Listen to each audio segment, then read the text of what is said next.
আসসালামু আলাইকুম। আমি আজকে বানাবো হচ্ছে ফিশ কাবাব। এই জন্য আমি এখানে 1 কাপ পরিমাণ রুই মাছ সেদ্ধ করে নিয়েছি।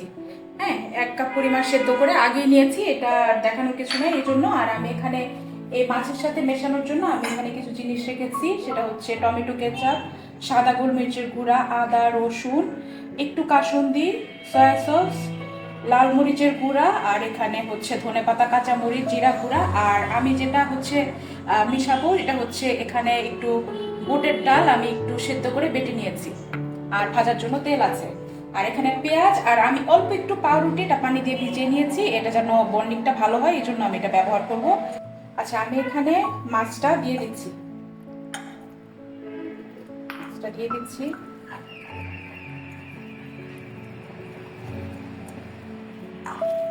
সিদ্ধ করে কাটা ছাড়িয়ে নিয়েছি। হ্যাঁ, কাটা ছাড়ানো। আচ্ছা, আমি এটা ভালো মতো ভেঙে নিব হাত দিয়ে, আর যদি কোনো এক্সট্রা ইয়ে থাকে আমি এটা বেছে দিব। আচ্ছা, 1 কাপ পরিমাণ এই মাছ তোমার কয়টা টুকরা নিয়েছো? 6-7টা টুকরা? হ্যাঁ, বড় 6-7টা। বড় সাইজের 6 থেকে 7টা টুকরা। এটা যে যতটুকু বানাইতে চায় পরিমাণ, সেই অনুযায়ী মাছ কম বেশি করবে। সেক্ষেত্রে এই ইনগ্রিডিয়েন্টস গুলো আছে, ওগুলো একটু কম বেশি হবে। আচ্ছা, আমি এখন এটার মধ্যে আমি দিয়ে দিব অর্ধেক। আমি আগে দেখবো যে কি অবস্থা, কতটুকু প্রয়োজন হয়, ওই অনুযায়ী আমি এটা মিক্স করব। আচ্ছা, এখন হচ্ছে আমি আস্তে আস্তে একটা একটা করে দিয়ে দিব। এখানে দিব আদা বাটা। আমি আদা বাটা হাফ চা চামচের মতো দিব। রসুন বাটা দিব, এটাও হাফ চা চামচের মতো দিব। তারপরে হচ্ছে আমি একটু সয়া সস দিয়ে দিলাম, দিয়ে আমি আগে একটু মাখায় নিব।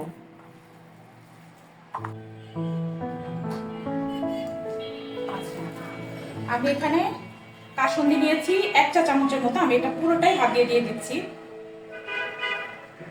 এটা আপনারা চাইলে স্কিপ করতে পারেন, কিন্তু এটা দিলে মজা হয়। তারপরে এখানে হচ্ছে 1 চা চামচের মতো টমেটো কেচাপ, হাফ চা চামচের মতো সাদা গোলমরিচের গুঁড়া, তারপরে হচ্ছে হাফ চা চামচের মতো একটু লাল মরিচের গুঁড়া। এই কাবাবটা একটু ঝাল হবে। আচ্ছা, তারপরে আমি এখানে দিয়ে দিব পরিমাণ মতো লবণ। লবণটা আমি হাফ চা চামচের মতো দিব, কারণ আমি সয়া সস দিয়েছি, এটাতে একটু হালকা লবণ আছে। তারপরে আমি এটা বানানোর আগে একটু টেস্ট করে নিব। তারপরে দিয়ে দিব 4-5টা কাঁচামরিচ কুচি, তারপরে দিব পেঁয়াজ কুচি।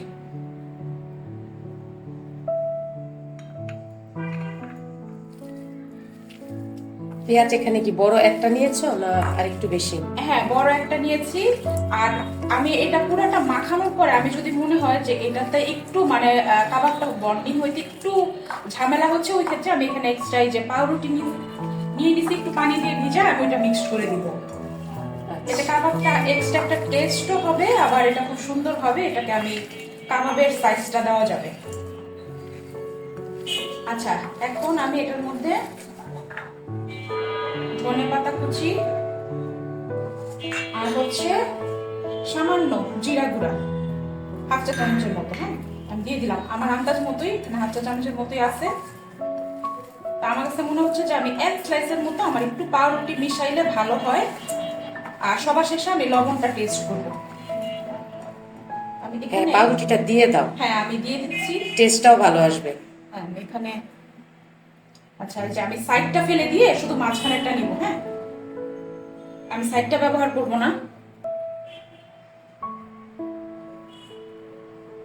আচ্ছা, এই যে দিয়ে দিলাম।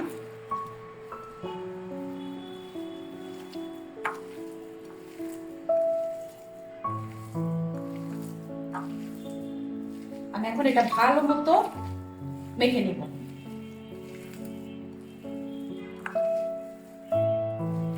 ডালের পরিমাণটা কি ঠিক আছে, না আর একটু ডাল দিলে ভালো হবে? তোমার কি মনে হচ্ছে? আমার কাছে মনে হচ্ছে ডালের পরিমাণটা ঠিকই আছে। আচ্ছা, এখনই একটা ফ্লেভার আসছে, খুব ভালো একটা ফ্লেভার।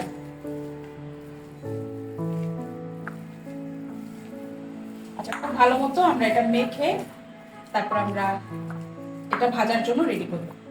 আচ্ছা আমি কাবাবটা 5 মিনিটের মতো এটা রেস্টে দিয়েছি। এখন আমি এটা সুন্দর করে শেপ দিয়ে নিব। আমি 2 হাতে খুব ভালো মতো ধুয়ে নিয়েছি। আমরা এরকম করে এটাকে সুন্দর করে শেপ দিয়ে দিয়ে বানাই নেব। এক একজন এক এক শেপ দিতে পারে না, কেউ ডিম আকৃতির তবে শেপ এই কাবাবের জন্য যে এই শেপটা এটা হচ্ছে পারফেক্ট। আমি এরকম করে সবগুলো কাবাব আস্তে আস্তে বানিয়ে নিব।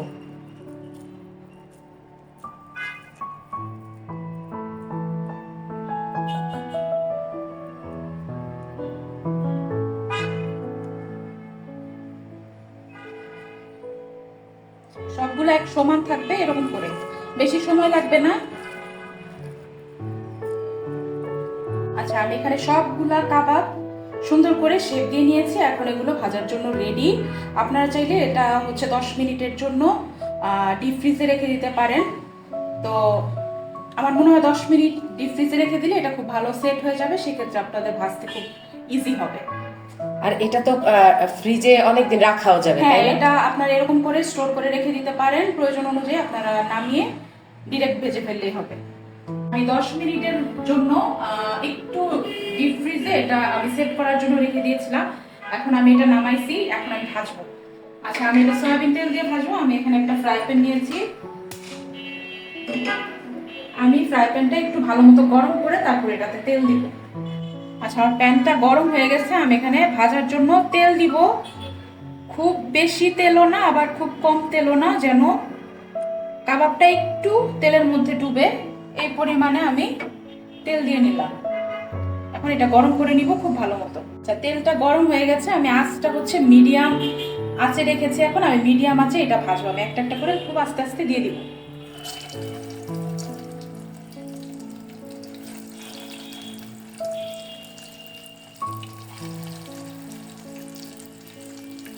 তেলের মধ্যে খুব সাবধানে দিবেন, কারণ তেলটা খুব গরম।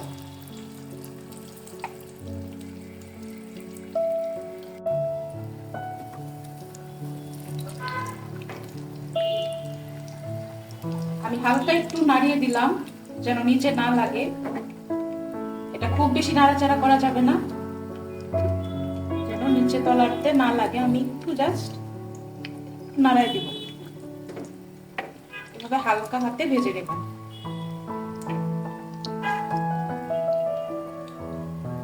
হালকা করে এটা উল্টায় দিব। এটা নিচে এক পাশে কালার চলে আসছে। এই যে খুব হালকা করে আপনার উল্টাই দিবেন, এই যে এরকম করে। খুব সুন্দর একটা কালার আসছে।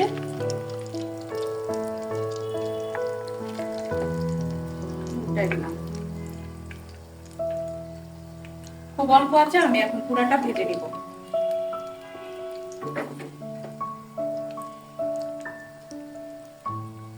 আচ্ছা আমার কাবাবটা হয়ে গেছে। আমি একটা একটা করে উঠায় প্লেটের মধ্যে রেখে দিচ্ছি।